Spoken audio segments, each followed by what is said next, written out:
When they say I love you and cheat, as much as that sounds like a paradox to us, unfortunately for them, what that meant is... Now, you're a psychologist Yes. who really focuses on actually helping a lot of men. Yes. And where I want to start today, actually, is why is it that a man can say he loves you, he can actually seem really happy in that relationship, and then turn around and cheat on you? Weirdly, in my experience, it is true. It's a dichotomy that took me a really long time to understand, because for me, in order to love me, you have to respect me. And cheating involves an element of disrespect that, I'm sure yourself as well, we don't really tolerate. But having worked with so many men over the years, what it is that they can love you but have unmet needs. And with men, because communication isn't their forte, they don't like to communicate what these unmet needs are. So they outsource them from in another environment. So when they say I love you and cheat, as much as that sounds like a paradox to us, unfortunately for them, what that meant is I loved you. I didn't want to hurt you or upset you or tell you what was going on. So I just wanted to appease my own needs elsewhere at the expense of my relationship, which is not right. But it doesn't mean they didn't love their wife, which is a really hard pill to swallow. But unfortunately, in their world, that's what it means. So that's actually a really brilliant way of breaking it down. But then how, as women, when we're in a relationship, do we know that we can actually trust them? Because to your point, if you think that they're happy, if they're saying, oh my God, I love you, trust is a big freaking thing in that relationship. And so how do you start to communicate that? And how do you start to identify? Because I do think a guy has to take the responsibility as well, that if you're not happy, you need to speak up. Absolutely. But if they don't, how do you start to navigate that situation? How do you maybe even try to help prevent that situation? And how do you not take it as a personal thing? Or is it personal? It's definitely not personal. In my experience of working with them, it's definitely not personal. How you know if you can trust them or not, one of the good ways to understand is looking at their value system before they met you. Now, if they have a set of values where if they have unmet needs, the desire to feel desired or the desire to feel intimate with somebody exceeds their desire to remain in a monogamous relationship, then chances are at some stage they're going to risk the relationship.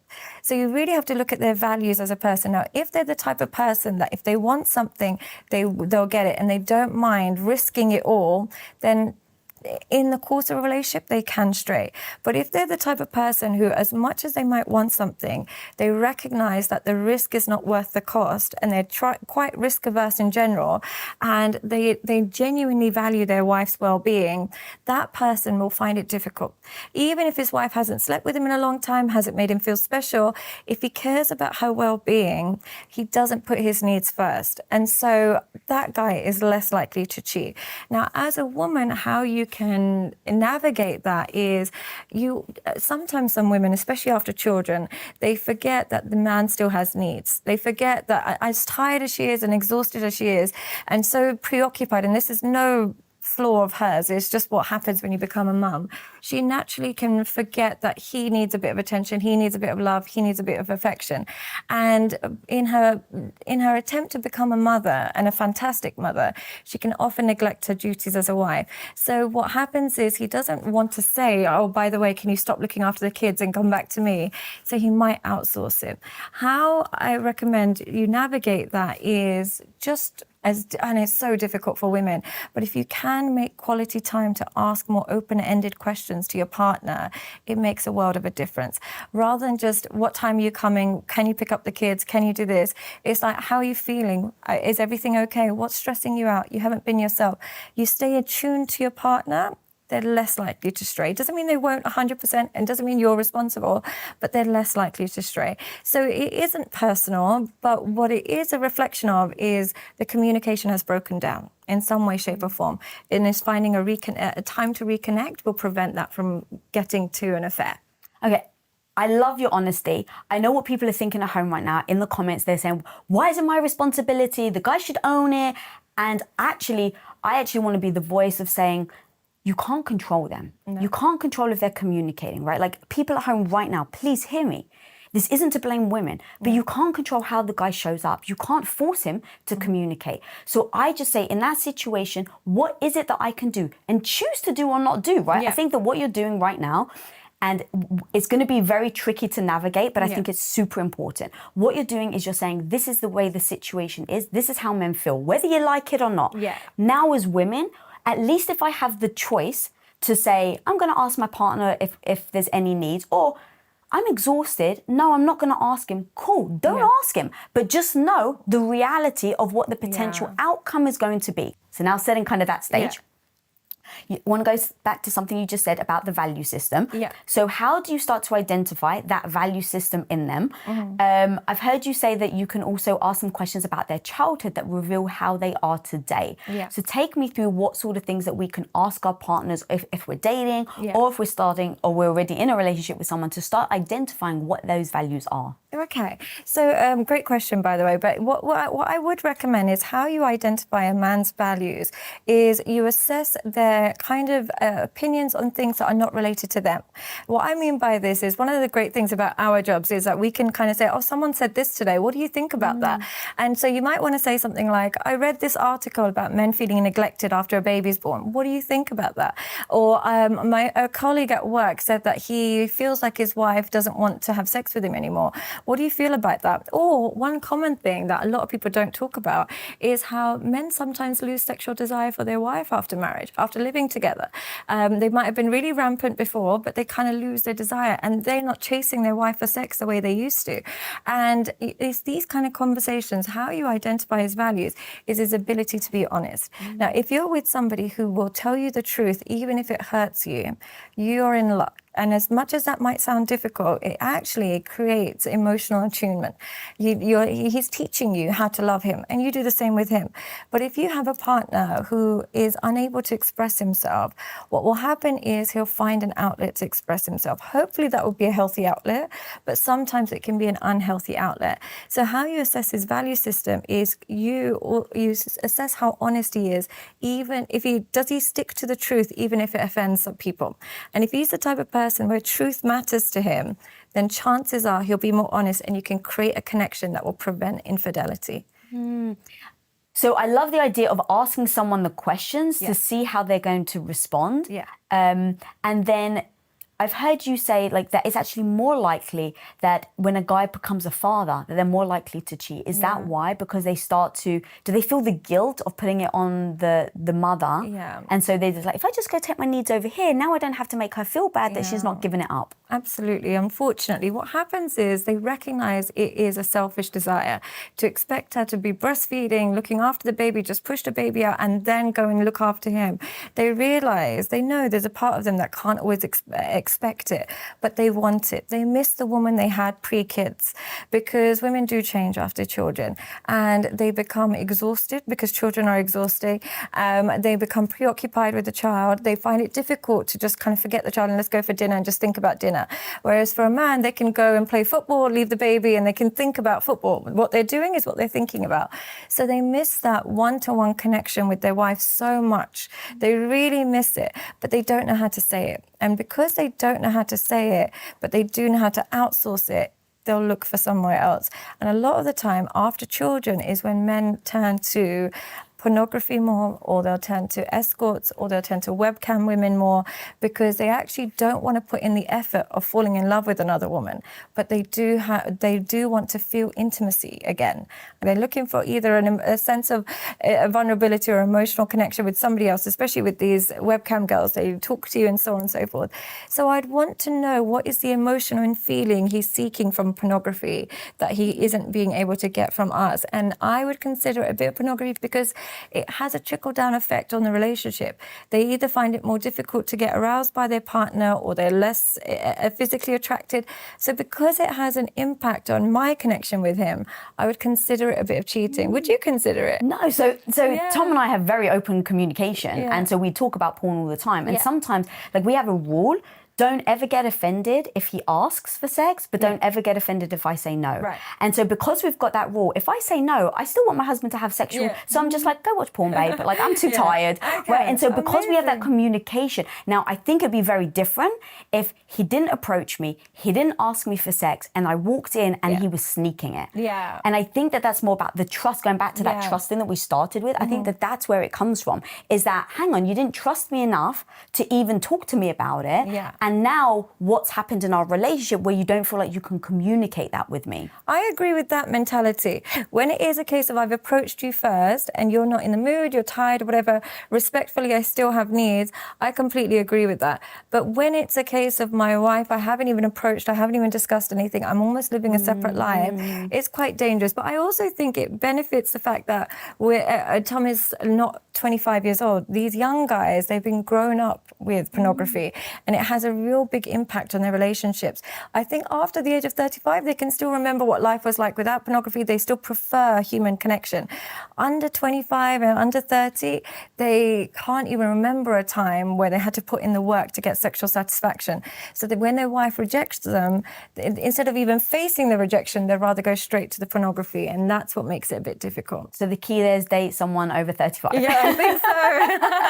I think so, unfortunately. Okay, so in these situations where maybe you sense that the guy is straying, again, I think that the empowerment here is to be able to see the signs and then decide whether, okay, if your partner's cheating, is that something that you then forgive? Do you work through it, right? Or do you take your power and do you leave? Like, that's what I'm all about. That's why it's really important for me to talk about this cheating aspect. Because from what I hear from a lot of people that have been cheated on is they feel deflated. They feel like it is about them. They feel their insecurity goes through the roof.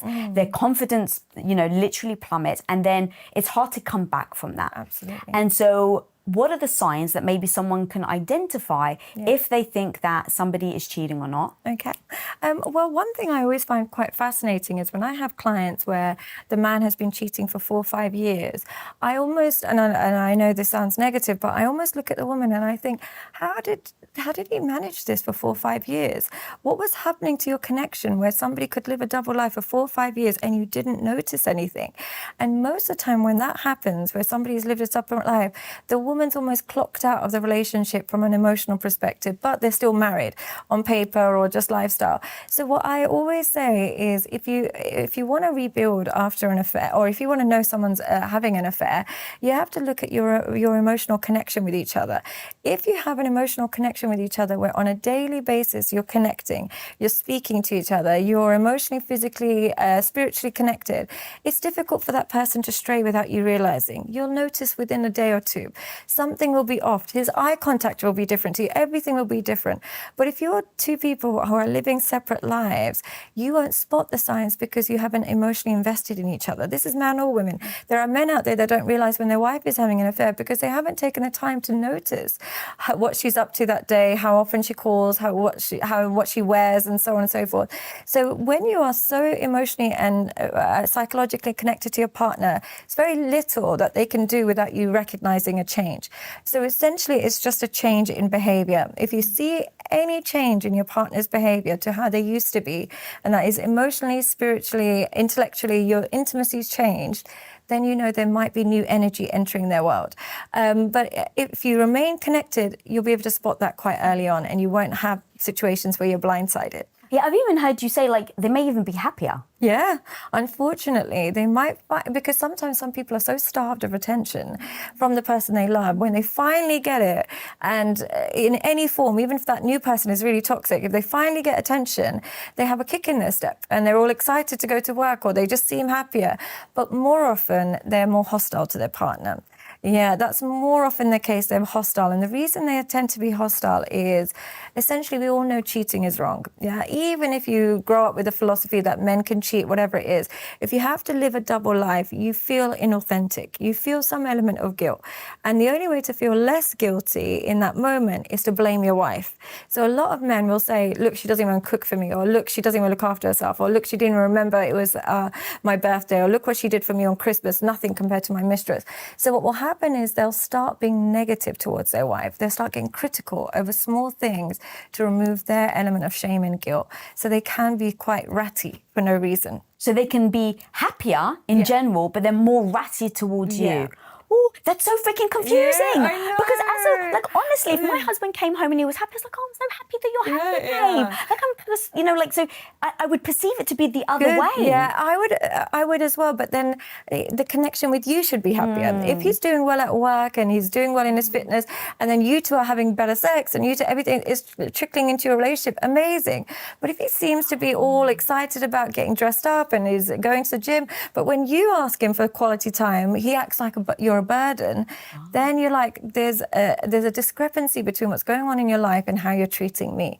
Is something up? And don't be afraid to have that conversation. It doesn't have to be an accusation. It could just be, talk to me, what's going on? So not just like, hey, you cheating. Try not to. I don't do that. I go straight to the jugular. But if you can avoid me... What do you do? I assume the worst. I always assume the worst. This is a problem I have, and I've gotten better. It takes me, when somebody builds trust for such a long time, you realize it's a you problem. But for many, many years, the moment any sign of difference, I would interpret it as there is infidelity going on.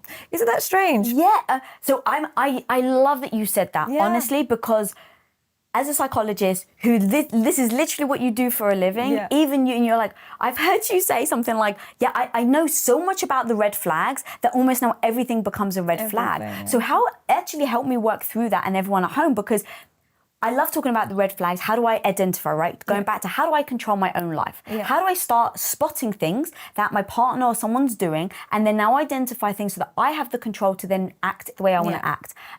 But when everything now seems like a red flag, you even said, like, it can actually become now detrimental to your relationship. So how do you work through that?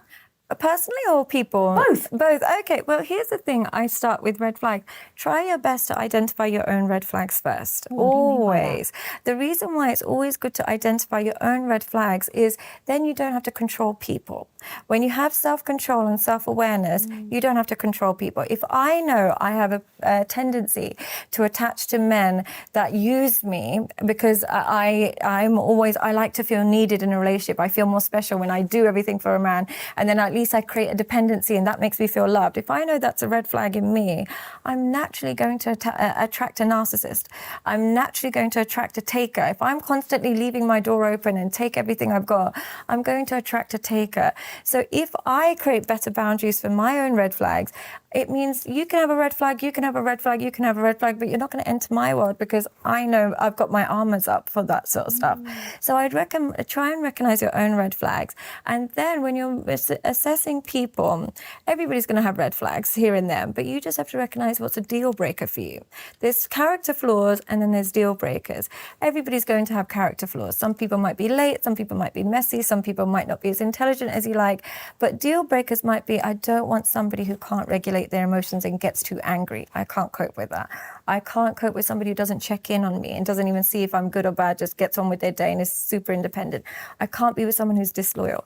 Once you know your deal breakers, instead of focusing on all the things that you love about a man, just focus on the deal breakers. He could be amazing on a million things, but if he's got even one of your deal breakers, the relationship will deteriorate. But if he's got none of the deal breakers, and maybe he's not the most handsome person in the world, or maybe he's not the most successful, but he's got no deal breakers, that person is a green flag. So just know your own red flags and your own deal breakers, and you'll be good to go. Oh, I love that. What are your red flags for yourself then? Personally, I'm super insecure. Super insecure. And I've worked on it for quite some time and it always pops back up. I always think I'm under control, but every now and then something will happen. Maybe there'll be some distance or maybe there'll be some, I haven't heard from him for a while or whatever it is. My brain will go to the negative. It will assume that equals you're going to leave me and hurt me. So then I start to get emotionally hostile. So I'll say, this means that means this is what you're going to do, I know it. And it's that mentality that over the years I've had to kind of work on because it's so destructive. You're almost predicting the problems because the thing is when you're insecure, you'd rather be right than be happy. Unfortunately. So you'd rather predict all the problems and say, you're going to do this to me, I'm going to go now, and self-sabotage, than just trust the process and accept you might be wrong. And you might be wrong. They might be perfect for me. Maybe you're the problem. So now over the years, I've learned that I'm often wrong. And it's good to know that. Wow, you really hit me with that. That was so powerful. I think especially if you've been through the heartbreak though, Yeah. because you remember how that feels. Yeah. You don't want it to happen again. So now it's like actually being right is almost soothing. Going back to like how you are kind of feeling control when Yeah. someone's cheating on you, when someone's like either manipulating you or like just like mind fucking you. I'm not even Yeah. sure what other word to use.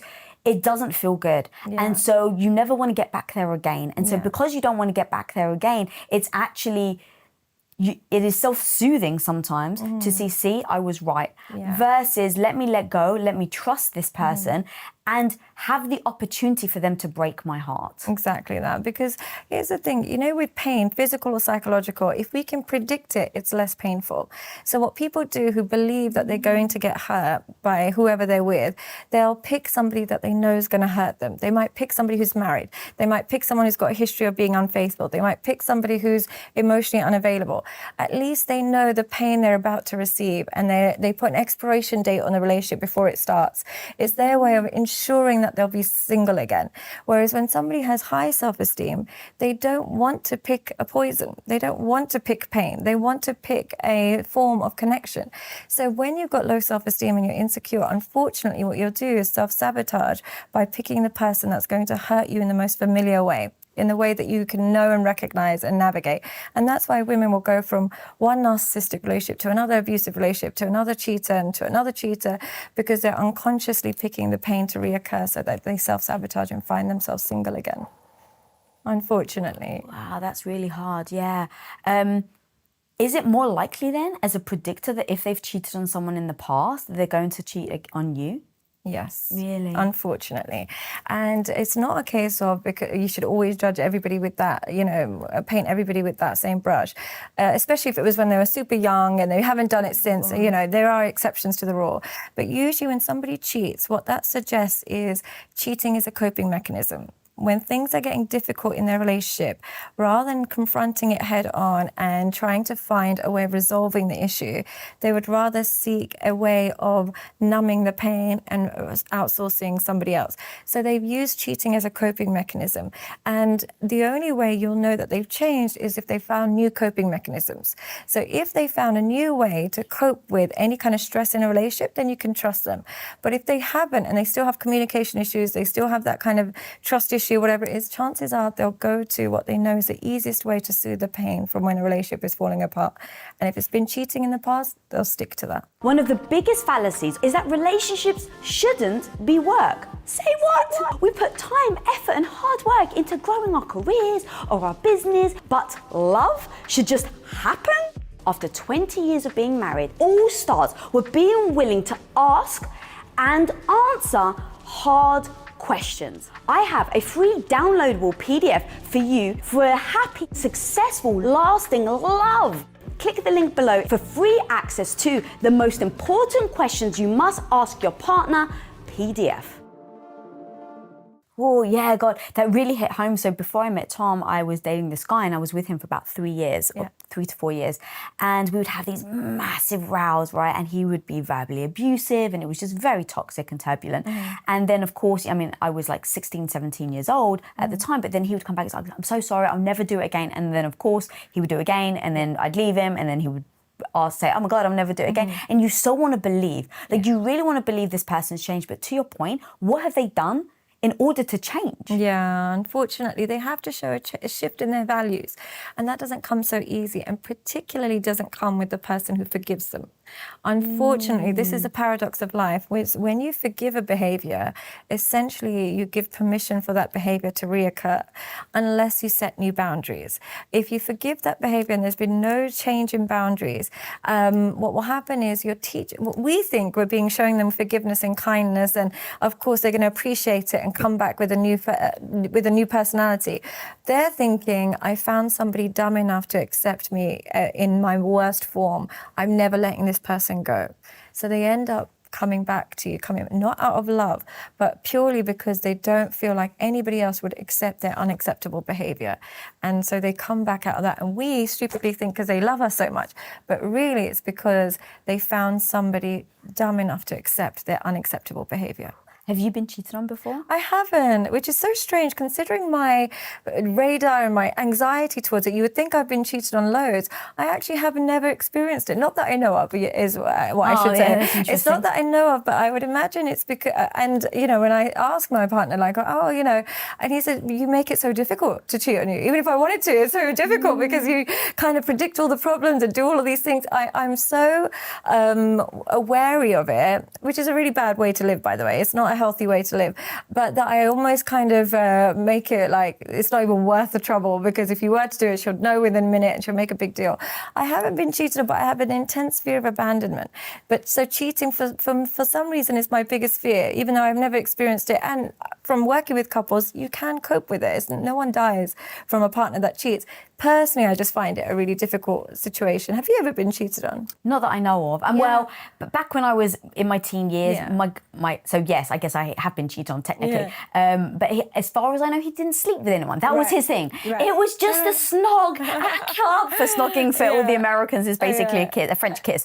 So he was going clubbing with his mates, and I'm just like, oh, well, he says he loves, going back to literally where we started, he said that he loved me. He says that, you know, I'm his forever girl. And so of course he's not going to cheat on me. And then when I found out, it was a story, it was sobbing, he was crying, I'm so sorry, I'll never do it again. And I was so insecure. That was going back to, like, I was so insecure because he was my first boyfriend. I was bullied for my looks as a kid. He used to tell me, no one's ever going to love you as much as I love you. And I believed him. Like, I had such low self-esteem. And so that's why I really wanted to talk to you specifically about this subject, because I somewhat knows how it feels when you can have your heart broken and you can trust somebody and they can actually, you know, really use that to your point. And I want to make sure that people hear at home what you mean. It's not that you are dumb, it's that they think of you as being dumb enough to then fall for it again. What it is. And I eventually had to build my self-esteem. I had to build my confidence. And then I had to set boundaries to be like, no,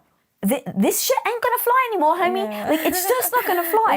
And it was once I did that I actually was like, why the hell am I with this doofus? Like, and that's when I ended up leaving. Did it cause any trust issues when you first met Tom, or did you manage to park that up? Amazing. Yeah, I think because I'd already built my self-esteem, I built my confidence, that when I met Tom, I was like, so I'm not gonna take this, I'm not gonna take this, I'm not gonna take this, you know, like, this is who I am. And I did it with, I think, confidence.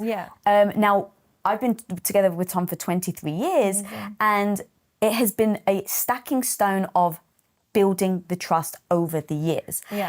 Because I was worried about, like, you know, what if he takes my heart and breaks it? But I realized, like, I sat there and had almost like one of those moments where I was like, okay, you can choose this path, you can choose this path. One path was, you can go in this relationship and always have, like, you know, the red flags up and they're like, your eye, like, you know, like detecting, or I can just give myself over. And again, as an adult, I didn't have heartbreak, so I understand why that also may be different.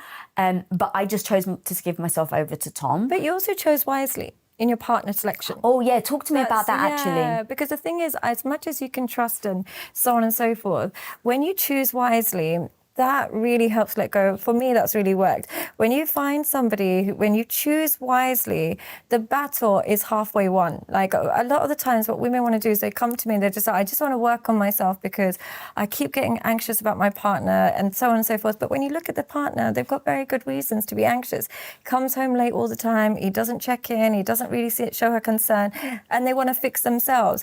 But when you choose correctly, what will happen is you don't need to kind of fix yourself. The relationship is relatively smooth. You'll have ups and downs, but you'll have, both of you will want to make the relationship work, and both of you have that joint effort to want to make each other happy. But when you pick badly, it's like you're kind of holding on for dear life with this person, begging them to behave, but they're not going to, unfortunately. So have a look at your selection process. And you chose great with Tom. Like I was telling Lisa before I started, every interview I've ever watched with Tom, he genuinely shows so much admiration and love for his wife in every opportunity he gets to praise his wife. And it's so genuine and so sincere that with somebody like that, how would you get trust issues? to the world. He's not just saying it closed to you to please you. It's just how his mind thinks. His mind's in a constant state of positive admiration for his wife. How amazing is that? Thank you. I do also think that it's, I love that, right? Yeah. Obviously, it makes me feel very good. But I do think it is because I gave him non-negotiables when we first met. Yeah. I said, so I actually want to talk about forgiveness because I said to him, I have zero judgment on women that forgive guys. Yeah. Like zero judgment. You need to live the life that you want. Yeah. And so if your partner has betrayed you, had an affair or whatever, and you choose to go back, that is your decision to make. No one should freaking judge you for it. Yeah. I'm just not that woman. Right. And I knew that I'm from like the this as get-go. well. And What makes you like that? I know people very close to me who've been devastated by being cheated on. Yeah. And I was like, I don't ever, like as a kid, I just remember seeing it. And I was like, I don't want that. And so it was my thing. And so I just let him know, hey, look, I'm not